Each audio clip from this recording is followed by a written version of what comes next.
আক্রমণ করতে এসে ভ্যানিশ হয়েছে মার্কিন A-10 যুদ্ধ বিমান। আর হরমুজ প্রণালীর আকাশে মার্কিন বিমান খতম করে নতুন ইতিহাস লিখল ইরান। তেহরানের দাবি, এই কৌশলগত জলপথেই তারা খতম করেছে মার্কিন যুদ্ধ বিমান, তৈরি করেছে নতুন ইতিহাস। তাসনিম নিউজ এজেন্সি বলছে, লক্ষ্যবস্তু ছিল শক্তিশালী একটি মার্কিন বিমান। আঘাত হানা হয় নির্ভুলভাবে। এই ঘটনায় পুরো অঞ্চলে ছড়িয়েছে উত্তেজনা। হরমুজ প্রণালী ঘিরে এই ঘটনা শুধু সামরিক সংঘর্ষ নয়, এটি ইঙ্গিত দিচ্ছে বড় এক শক্তির প্রদর্শন আর মধ্যপ্রাচ্যের আকাশে নতুন অনিশ্চয়তার সূচনা। পারস্য উপসাগরের কৌশলগত প্রবেশদ্বার হরমুজ প্রণালী ঘিরে ছড়িয়েছে নতুন উত্তেজনা। ইরান দাবি করছে মার্কিন A-10 যুদ্ধ বিমান ভূপাতিত করেছে তারা। দেশটির আধা সরকারি বার্তা সংস্থা তাসনিম নিউজ এজেন্সি সেনাবাহিনীর জনসংযোগ বিভাগের বরাতে জানিয়েছে, প্রণালীর দক্ষিণাঞ্চলের আকাশসীমায় বিমানটিকে লক্ষ্য করে গুলি চালানো হয়।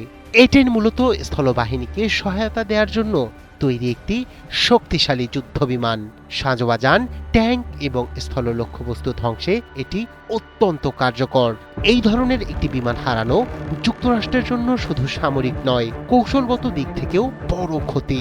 কারণ প্রতিটি A-10 বিমান তৈরি ও রক্ষণাবেক্ষণে বিপুল ব্যয় হয় এবং যুদ্ধক্ষেত্রে এর ভূমিকা অত্যন্ত গুরুত্বপূর্ণ। এর আগে ইরান একটি F-15 ঈগল যুদ্ধ বিমান ভূপাতিত করার দাবিও করে।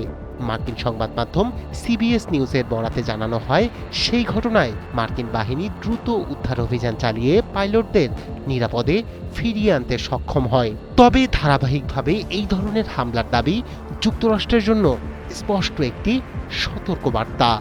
বিশ্লেষকরা বলছেন, যদি ইরানের দাবি সত্য হয় তাহলে এটি মধ্যপ্রাচ্যে মার্কিন সামরিক আধিপত্যের ওপর সরাসরি চ্যালেঞ্জ। এতদিন আকাশপথে যুক্তরাষ্ট্রের যে শক্তিশালী নিয়ন্ত্রণ ছিল তা প্রশ্নের মুখে পড়েছে। একই সঙ্গে এটি প্রমাণ করে ইরান তাদের আকাশ প্রতিরক্ষা ব্যবস্থা ও ক্ষেপণাস্ত্র প্রযুক্তিতে উল্লেখযোগ্য অগ্রগতি অর্জন করেছে।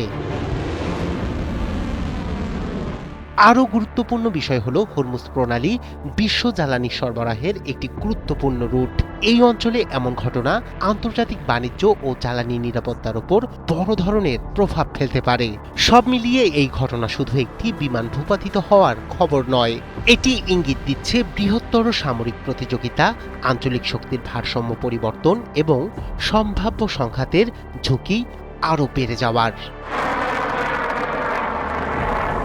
রায়হান কবির শুভ্র, ৭১।